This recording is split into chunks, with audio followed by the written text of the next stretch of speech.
세후 영업수지분의 지분 투자액이 되는 거예요. 만약에 세전 영업수지가 지금 우리가 얼마나 가정했어요? 5천만 원이라 가정했어요? 5천만 원인데 여기서 뭘 빼야 되는 거예요 또? 아까 영업소득세라고 하는 거 빼야 된다 그랬죠? 소득세. 만약 소득세가 3천만 원 내야 된다. 뭐 극단적으로. 그러면 남은 거 얼마예요? 2천만 원 이렇게.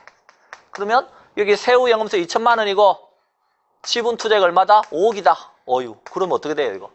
2천만 원에 5억이니까 무려 25나 돼야 되네. 이렇게. 자, 그래서 결국 승수는 큰 게 좋은 거다, 작은 게 좋은 거다, 작은 게 좋은 거다. 자, 하는 걸 알 수 있죠. 자, 그러면 이것의 역수가 수익률이니까 여기 세후 현금 수지 승수의 역수는 뭐가 되겠어요? 역수는 뒤집으면 지분 투자액분의 뭐가 되는 거예요? 지분 투자액분의 세후 현금 수지가 되는 거예요. 이렇게. 이것을 뭐라고 표현하면 돼요? 세후 수익률이다 라고 표현하는 것이고, 자, 여기는 역수가 뭐가 됩니까? 지분 투자액분의 세전연금수지가 되겠죠? 예, 그렇습니다. 자, 세전연금수지가 되는데 이것은 이제 이 세전연금수지라고 하는 것이 지분 투자자에게 순영업소득에서 지분 투자자에게 배당으로 들어오는 돈이란 말이에요. 그래서 지분 배당이 위에 있다 그래서 표현할 때 지분 배당률 이런 표현도 쓰는 거예요. 자, 그 다음에 여기 역수는 뭡니까? 그랬을 때 총투자액분의 뭐가 되는 거죠? 총투자액분의 순영업소득이 됩니다. 자, 순영업소득은 여기 이 순수익이잖아요. 이 순수익은 지분 투자자하고 저당 투자자가 함께 투자해서 생긴 순수익이란 말이에요. 그래서 이건 종합적인 수익이에요. 그래서 종합적인 수익이 위에 있다 그래서 종합수익이 위에 있으니까 종합수익률 이렇게 표현하기도 하고, 수익률의 다른 말이 감정평가에서 가면 환원이율 또는 자본환원율 이런 표현을 씁니다. 그래서 조금 까다롭지만 종합자본환원율이다 이런 표현도 쓴다는 거예요. 그래서 수익을 따질 때는 우리가 여기까지 순수익을 가지고 따지는 거예요. 여기까지. 그래서 종합수익이니까. 자, 그래서 여러분 책에 보시면 이제 종합자본환원율, 이제 지분 배당률은 다른 말로 세전이죠. 세전 수익률 이렇게 표현할 수 있다는 겁니다. 그리고 세후 수익률 이런 식으로 표현이 되어 있습니다. 그러면 수익률은 큰 게 좋은 거예요? 작은 게 좋은 거예요? 당연히 큰 게 좋은 거고요. 승수는 어떤 게 좋은 거라고? 역수니까 작은 게 좋은 거란 말이에요. 그래서 어림셈법과 관련해서 지금 어떤 거 이런 승수법과 이제 수익률법이 있다 하는 것을 좀 알아달라는 거죠. 자, 그래서 이제 그와 관련해서 우리가 문제를 하나 보시면, 자, 26번 문제에서 이런 표현이 나옵니다. 재무비율과 승수를 설명한 건데 틀린 것하고 물었습니다. 자, 한번 여기 볼게요. 동일한 투자안의 경우 일반적으로 순소득 승수가 총소득, 총이 다른 말로 아까 조라 그랬잖아요. 조가 총이라 그랬죠? 총소득 승수보다 크다. 맞아요? 틀려요? 자, 보니까 순소득이 뭐보다는 작아요. 순영업소득이 조소득보다는 작잖아요. 그럼 분모가 작아지면요 승수는 커지는 거란 말이에요. 이렇게. 그러니까 일반적으로 순소득 승수가 총소득 승수보다는 크다는 말은 맞아요.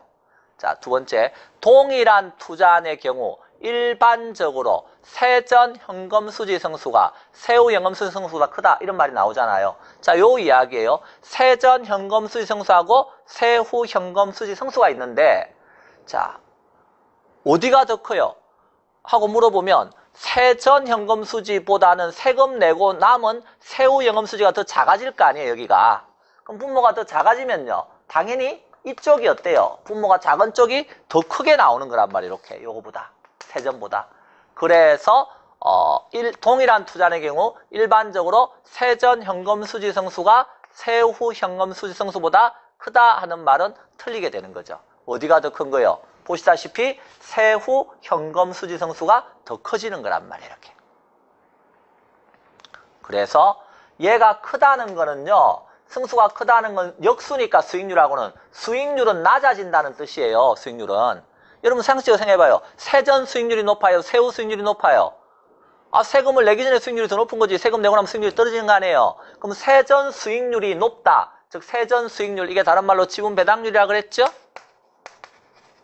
세전 수익률이 높다는 것은 얘가 크다는 건 역수니까 세전 현금 수지 승수는 어떻게 되는 거예요? 작아지는 거죠. 이렇게. 그래서 틀린 답은 뭐가 되겠어요? 크다가 아니고 작다로 가는 거죠. 그래서 2번이 틀린 답이다. 이렇게 가는 거예요. 그래서 우리가 배울 때는 이렇게 배웠지만 표현이 이렇게 나온다 하더라도 의미를 잘 파악해서 잘 살펴보면 여기에 대해서 답을 구할 수 있는 거죠. 의미가 파악이 돼야 되는 거지 뭐 그렇지 않고 단순하게 외워서는 이걸 맞출 수가 없잖아요. 자, 그렇죠? 그래서 이것도 재밌는 문제네 이러면서 넘어가시면 되는 거예요. 그래서 어림셈법 이야기했고요. 그 다음 나오는 내용이 뭐냐 하면 비율 분석법이라고 하는 게 나옵니다. 비율 분석법. 각종 뭘 분석해서 비율들을 분석해서 투자할까 말까를 따지는 것을 비율 분석법이라고 하는 거예요, 우리가. 그래서 그 비율 분석법과 관련해서 거기에 보시면 이제 하나씩 나오는데 대부 비율 이런 말이 나옵니다. 대부 비율. 다른 말로 저당 비율 또는 담보 인정 비율 이런 표현도 나오죠. 그 다음에 거기에 보면 부채 비율 이런 말도 나오고요. 부채 감당률, 채무 불이행률, 총자산 회전율, 영업 경비 비율 이런 표현이 쭉 나옵니다. 각종 비율들을 바탕으로 해서 투자할까 말까를 따져보는 게 뭐다? 이제 비율 분석법입니다.